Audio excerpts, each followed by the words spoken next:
Halo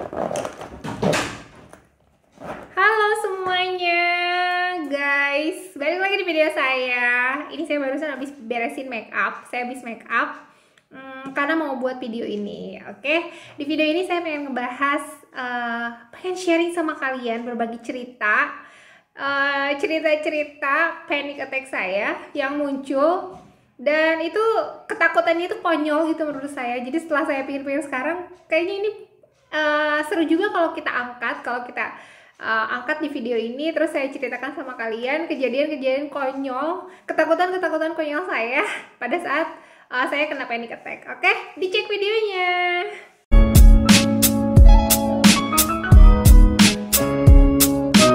Nah, pasti di antara kalian juga pada saat panic attack itu datang, pasti punya cerita ya. Ceritanya itu entah itu ceritanya memang benar-benar takut, atau mungkin kayak saya cuman kayak bukan halusinasi ya, cuman kayaknya ini nggak, kalau misalnya orang dengar saya takut ini itu kayaknya menurut mereka aduh lu aneh banget sih, mungkin begitu kali ya, mereka ngetawain saya. Nah, saya pengen ceritain sama kalian apa sih yang bikin orang ketawa pada saat panic attack itu muncul kepada saya.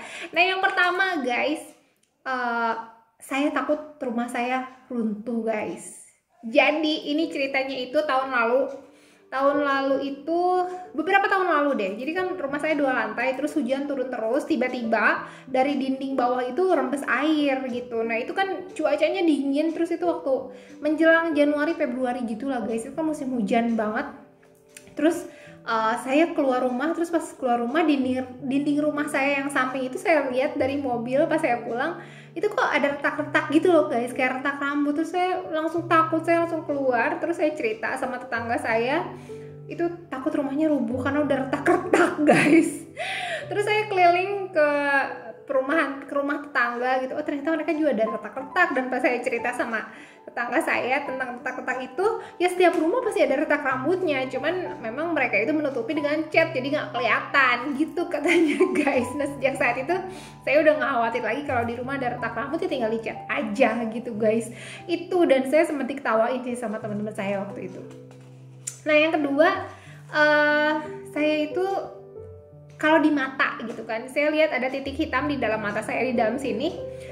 Terus saya mikir, wah ini titik hitam kenapa ya? Apakah ada sesuatu dalam mata putih saya gitu? Terus saya akhirnya, karena saya takut, saya ke tempat tetangga saya. Waktu itu saya jalan ke tempat tetangga saya cuman pengen cari tahu apakah matanya dia hitam atau ada hitamnya atau enggak gitu. Terus pada saya pura-pura aja ngobrol gitu guys, saya coba pura-pura, mbak ini begini gitu. Tapi saya natepin matanya dia, saya lihat matanya ada hitam-hitamnya nggak sih? Ternyata saya nemu akhirnya satu titik hitam sama seperti saya di matanya dia. Dan disitu saya lega, oh ya berarti saya normal, nggak apa-apa ada titik hitam di dalam mata putih saya. Karena itu bawaan dari lahir ternyata ya guys. Kalau misalnya mata kita itu kadang nggak bersih semua, nggak putih semua, tapi ada juga yang ada titiknya kayak tai lalat. Bukan tai lalat sih, cuma di dalam kayak ada hitamnya gitu. Nah, yang ketiga itu saya pernah parno karena ada benjolan dalam hidung saya, di dalam sini ada benjolan. Terus saya mikir, aduh ini kok ada benjolan dan sakit gitu, ini kenapa ya gitu. Saya pikir, wah jangan-jangan ini kanker, karena beberapa hari lalu saya baru baca ada orang kanker hidung gitu kan. Nah, terus saya bilang kan sama anak saya, Michelle, mami kok ada benjolan dalam hidung ya gitu. Terus kata Michelle, aduh Mi itu nggak apa-apa, itu jerawat, nanti juga dia pecah sendiri dan itu akan sembuh gitu. Dan saya antara percaya nggak percaya, karena saya ngobrol sama anak kecil waktu itu gitu. Ya udah, saya beberapa hari itu saya agak galau gitu ya guys. Terus ternyata bener hidung saya kempes lagi dan itu pecah jerawatnya, dan itu beneran jerawat guys. Aduh ampun deh saya ini. Nah, terus yang keempat itu ada titik merah di tangan. Kalian tahu nggak sih titik merah kayak darah kayak keluar gitu? Itu ternyata kalau kita garuk itu kan kayak titik-titik itu, tau ya kayak gitu ya. Nah, itu seperti itu di tangan saya gitu. Nah, terus saya takut, wah jangan-jangan ini kenapa ya gitu. Terus saya harus cari tahu nih, kan kalau misalnya kita punya anxiety pasti kita pengen cari tahu orang lain sama nggak sih sama kita, bener nggak sih? Kalau misalnya ada sesuatu yang beda sama kita pasti cari tahu orang lain sama nggak sih sama kita. Kalau sama kita ya udah kita tenang, bener kan? Nah, akhirnya saya nongkrong sama teman-teman saya di kafe. Terus waktu ngobrol sama teman saya, ya sis begini gitu. Terus ceritanya yang lain-lain, tapi tatapan mata saya itu ke tangan teman saya semua. Dan nemulah saya teman saya satu orang yang dia itu kulitnya putih banget. Pas dilihat ada merah-merahnya juga. Terus saya langsung tanya, sis itu kok di tangan ada merah-merah, itu kenapa ya? Ini mah biasa sis, dari dulu emang kayak gini, mungkin karena kulitnya putih jadi ada merah-merahnya. Nah di situ saya lega dong guys, karena ternyata bukan saya aja yang ada titik-titik merahnya, ternyata teman saya juga ada, ternyata itu nggak masalah gitu. Yang selanjutnya saya itu dulu eyelid saya pernah bengkak karena saya senang pakai eyeliner banget gitu ya. Terus saya mikir ini kok eyelid saya lama banget gatalnya, terus kayak ada beruntusan gitu. Terus saya ke dokter, akhirnya pada saat ke dokter ternyata kata dokter itu sakit apa ya, apa saya lupa gitu. Terus dikasih salep sama dokter, pas udah dikasih salep dan itu sembuh. Nah itu pada saat gatal eyelid itu pertama-tama itu saya tanya dong sama teman kantor saya WA, aduh kenapa ya gue ini kok eyelidnya gatal. Terus teman saya di kantor itu malah ngomporin saya, lu ke dokter deh, lu cek takutnya kenapa-napa gitu. Akhirnya saya datang ke dokter dong. Nah terus saya juga WA teman saya yang pernah suka gisik-gisik mata gitu.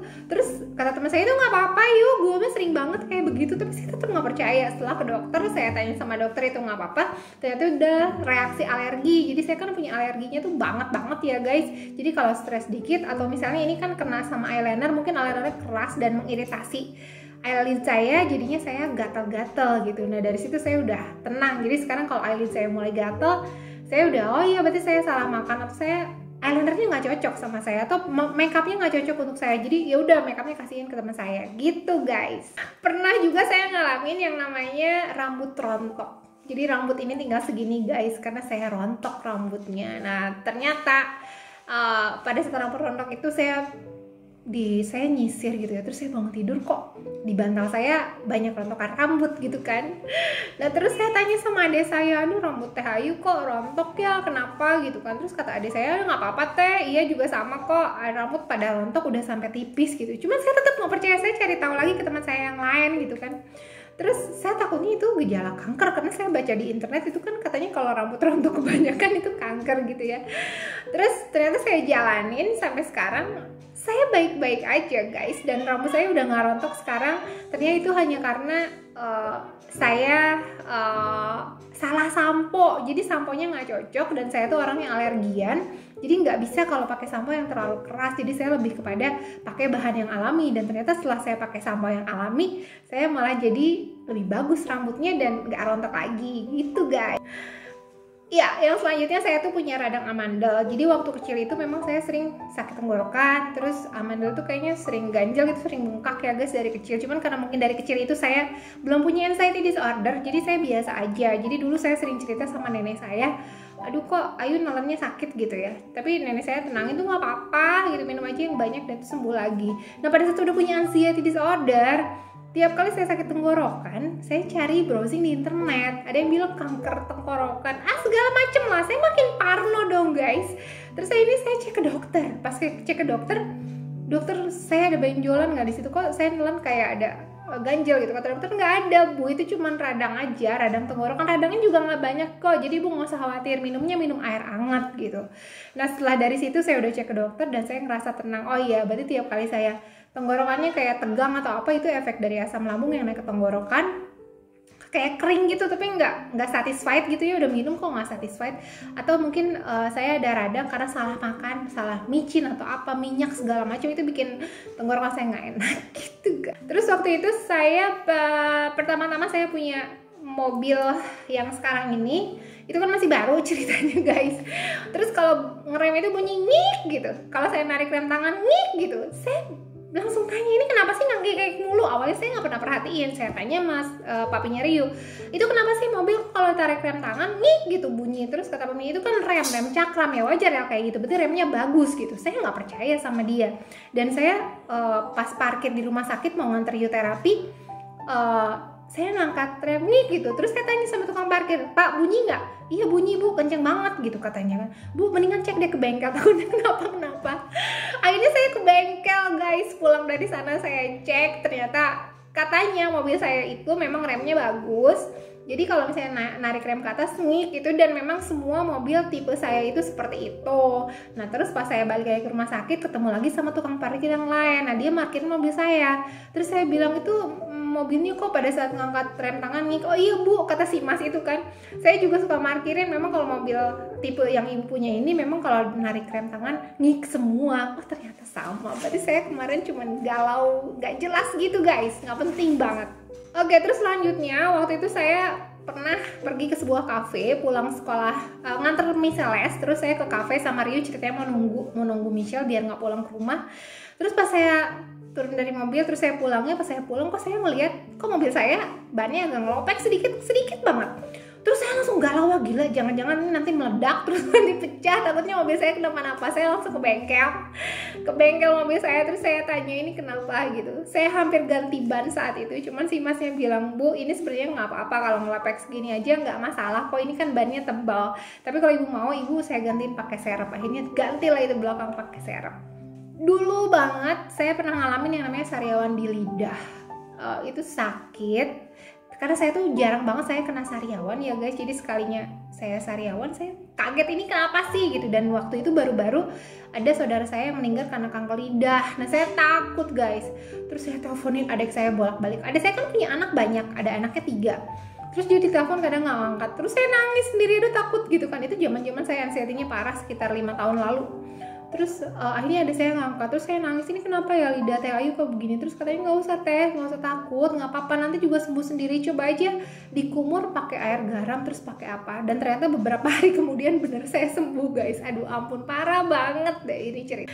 Nah terus saya tuh punya cerita dulu, mertua saya tuh kan punya kelenjar tiroid yang bengkak. Terus mama saya juga kelenjar tiroidnya bengkak dari usia 30-an kayaknya. Terus karena cerita-cerita itu, terus saya juga ditambah lagi jalan pagi santai ceritanya sama teman saya. Terus teman saya cerita, aduh adik saya kena kelenjar tiroid gitu, hipertiroid apa ya namanya yang ininya membesar itu. Nah terus udah gitu di situ saya langsung takut guys. Terus saya langsung tiap hari itu saya ngaca gitu kan, saya lihat leher saya, aduh leher saya bengkak nggak ya, aduh saya takut kelenjar tiroid kayak mama atau mertua saya tuh kayak temennya adeknya teman saya gitu. Dan itu parah banget gitu, dan padahal itu bukan sesuatu yang harus ditakutkan. Kalaupun misalnya itu iya terjadi, ya udah tinggal dijalanin aja kan guys. Nah terus selanjutnya dulu itu saya pernah turun berat badan drastis yang saya cerita berkali-kali. Nah pada saat turun berat badan saya drastis, saya itu jadi takut sama timbangan. Saya jadi nggak mau ngaca, saya nggak mau lihat badan saya yang kurus. Pada saat saya habis mandi, misalnya saya ganti baju, saya nggak mau lihat kaca gitu. Pokoknya saya ngumpet dari kaca. Terus kalau misalnya saya make up juga pakai kacanya yang kecil gitu. Pas saya udah ngerasa saya cantik, udah pakai baju rapi, baru saya berani ngaca. Oh ya aman gitu, tubuh saya nggak kelihatan. Itu saya sampai takut nimbang berat badan. Saya takut ngaca karena saya takut timbangan saya turun, dan saya takut ngeliat badan saya kurus. Gitu, itu parah banget guys. Nah yang terakhir itu yang saya inget ini ceritanya ya guys. Terus saya itu kan ada eksema, saya alerginya parah dari kecil, memang suka kaligata gitu ya, bentol-bentol. Terus setelah besar itu, setelah saya punya anak Rio, saya jadi nggak bisa kena sabun cuci piring. Tiap kali saya kena sabun cuci piring itu saya suka beruntusan gatal gitu. Nah itu saya bolak-balik ke dokter biasanya. Terus sama dokter dikasih apa ya, salep gitu sembuh, terus jadi lagi kasih salep sembuh, jadi lagi kasih salep sembuh. Terus akhirnya saya belajar meditasi. Pas meditasi itu ternyata ada beberapa teman saya juga yang seperti itu gitu. Nah ternyata mereka cerita bahwa itu tuh tiap kali stres dia akan muncul gitu. Nah awalnya saya nggak percaya guys, tapi sekarang ini saya udah buktikan ya guys, ternyata bener. Eksim saya itu muncul setiap kali saya ada pikiran banyak, saya stres gitu, itu muncullah eksim. Tapi pada saat saya santai, dia akan sembuh sendiri gitu. Nah itu dia cerita-cerita saya guys, cerita-cerita saya pada saat serangan panik itu datang. Dan ceritanya itu bikin orang ketawa karena menurut mereka aneh gitu ya, dan konyol gitu ya. Ketakutan saya itu aneh dan konyol menurut mereka gitu. Dan menurut saya juga pas sekarang saya pikir-pikir, oh iya ya, kalau saya jadi mereka mungkin juga saya akan ketawain gitu. Karena dulu saya pernah nangis gara-gara saya cerita sesuatu yang konyol yang saya cerita ini di sini. Terus teman saya malah ngetawain saya, "Ah, lu aneh, lu gini gitu." Ternyata bener guys. Nah itu nanti guys, kalau misalnya kalian ada cerita ketakutan kalian yang pernah diketawain sama teman-teman kalian dan kalian sadari, oh iya ya ternyata bener ya, itu emang konyol sih, emang gak masuk akal sih kadang-kadang gitu ya kita itu gitu. Itu coba ceritain di kolom komentar ya guys. Jadi alangkah baiknya untuk sesuatu yang pernah terjadi sama kita yang kita anggap buruk, terus kita rubah menjadi positif gitu. Nah saya ingin sharing seperti ini, jadi memberikan aura yang lebih baik. Jadi dari auranya tidak baik menjadi lebih baik. Jadi cerita yang buruk kita bisa jadi buat lebih menyenangkan, dan kita buat jadi pengalaman yang menyenangkan dan bisa menginspirasi banyak orang. Begitu ya guys, tolong diceritain cerita-cerita kalian di bawah kolom komentar ini. Oke, thank you for watching. Di share, di komen, di subscribe, di klik loncengnya, dan komentarnya yang banyak dong guys. Saya senang dibaca komentar kalian, saya baca satu-satu, saya senyum-senyum dan saya balasin satu-satu coba. Oke, thank you, bye bye.